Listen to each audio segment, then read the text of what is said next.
Lyca అనేది Moscow వీధుల్లో దొరికిన ఒక స్ట్రే ఫిమేల్ కుక్క. 1957లోని సోవియట్ యూనియన్ స్పేస్ ప్రోగ్రాం కోసం వీధి కుక్కలను ఎంచుకొని ట్రైనింగ్ ఇచ్చారు. వాటిలోని లైకా శరీరాకృతి, సహనశక్తి, కంట్రోల్ కారణంగా సెలెక్ట్ అయింది.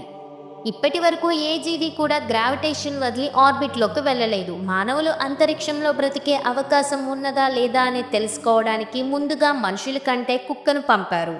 స్పుత్నిక్ 2 అనే స్పేస్ క్రాఫ్ట్లోని లైకాను 1957 నవంబర్ 3న పంపించారు. ఇది మానవ నిర్మితంగా తొలి అంతరిక్ష ప్రయోగంలో జీవితో కూడిన ప్రయోగం.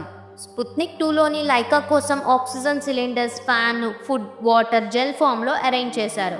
స్టార్టింగ్లోని సోవియట్ అధికారులు లైకా కొన్ని రోజులు బ్రతికింది, ఆ తర్వాత ఓవర్డోస్ ఇంజెక్షన్ ఇచ్చి పీస్ఫుల్గా మరణించింది అని చెప్పారు. కానీ 2002లో బయటపడిన నిజం ఏంటి అంటే లైకా ప్రయోగం ప్రారంభమైన కొద్ది గంటలకే తీవ్రమైన వేడి అంటే క్యాబిన్లోని 40 డిగ్రీల సెల్సియస్ పైగా ఉంది. దీంతో ఒత్తిడి కారణంగా తట్టుకోలేక చనిపోయింది.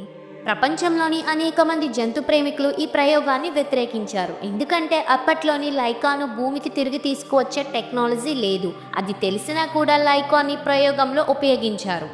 లైక్ చేయడం మర్చిపోకండి. నెక్స్ట్ వీడియోతో మళ్ళీ కలుద్దాం.